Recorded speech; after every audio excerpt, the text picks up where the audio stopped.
Well, animals are just easy to remember. I think that's the easiest thing. People love being an animal. Now, they don't love being all the animals. There are some animals that are just not appealing for people. I'm one of those animal personality types. So that's why when people complain, I'm just like, hey, suck it up because it's not like I have a great animal personality type. It's not like I'm a fox.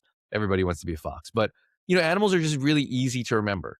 So to have 16 of them, very easy. People don't remember these letter combinations that are generally associated with MBTI or the numbers that are associated with Enneagram, unless you're really into it. But the casual person won't remember what they're an IFJTLB,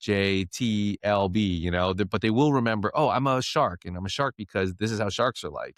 And especially if it's fairly similar and to the animal itself. So I separate people, as I mentioned, into four different personality packs: the gatherers, the hunters, the shamans, and the smiths.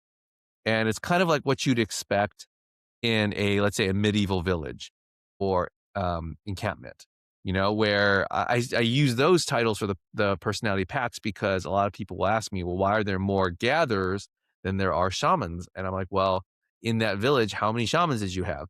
How many people did you have gathering the crops? Probably way more gatherers, right? And it just so happens that in our society, it works that same way. We need more gatherers than shamans. You only need one person or two people to tell you that it's going to rain, but you need a lot more people than that to gather the crops, right? And I think that's very true in life. You know the statement, you can have too many Indians or too many chiefs, not enough Indians. Well, I do think that the whole idea of how we work in groups works itself out where we naturally will utilize our skills in a way that doesn't become redundant.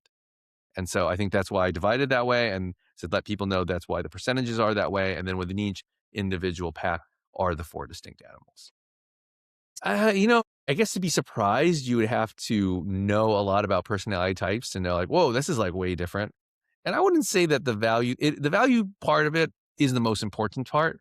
And it is the part that makes it different than personality types. But I do think when people read it, they're not surprised. They'll just be like, oh, well, yeah, that makes sense.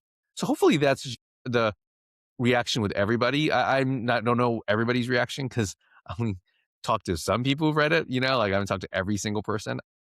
But I do think maybe the surprise would be that it just comes so naturally, right? Where you're reading it like, oh yeah, that makes sense. Oh yeah, that makes sense. Like it's not something that is really forced on anyone. It's easy, right? And I do think, like just like Occam's razor says, the simplest answer is usually the correct one or the better one. I think when things jive automatically, or I say automatically, but jive easier, and just like when you read an idea and you're like, okay, that totally makes sense, and it's not forced. I think that means that it's probably more accurate. And I think that's probably what surprises people most, if I had to say something, would be that it does come easy to understand. Yeah. Becoming a test just means, a lot of these books, they have a test in the beginning, like a cookie cutter, like, like, oh, it's either A or B, A, B. And, I have one of those online as well. So I don't want to like denigrate those, but we have to admit, like, when you have something that's supposed to work with everybody, I mean, come on, can it work with everybody? Not really. So I think the book is there to be, what I mean by becoming the test is I don't want people to have this idea like, oh, I'm going to take this cookie cutter test and that makes me who I am. I'm never going to change. I don't even have a test in my book. The book is the test and makes you become the test. And in a sense, it goes through my entire methodology.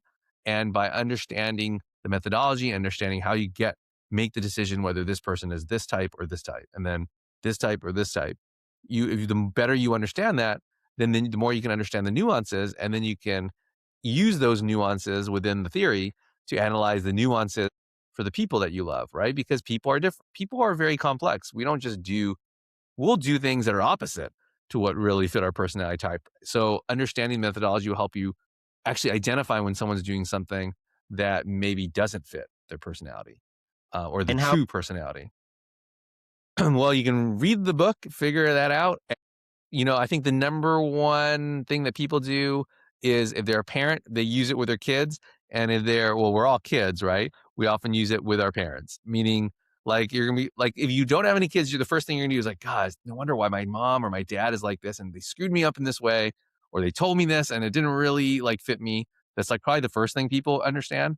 And then if you are a parent, you can really put it to use and stop yelling at your kids so much for like not getting what you're trying to say because maybe they just don't think in that way. An example I always used to give my teachers, um, and the parents totally got this, is if let's say you are a gatherer, that was one of the packs, right? Gatherers value safety and security, they value authority, they value certainty. So if you're a gather parent and you tell your kid, hey, like, do not do that, do not eat the cookies from the cookie jar, or I'm going to slap your hand. If you have a hunter child, hunters make up about a third of the population, they're another personality pack. If you have a hunter child, they don't think that way. They don't value safety and security. They're not afraid of getting slapped. They value excitement. And so they value pleasure. They value visceral sensation. So they want that cookie. Now, it doesn't mean that they're going to take it regardless of the slap. Because a slap is painful, and that's not something that they want. They don't like pain. So what they do is they measure the pleasure and the pain. They just think, okay, is this cookie worth the slap?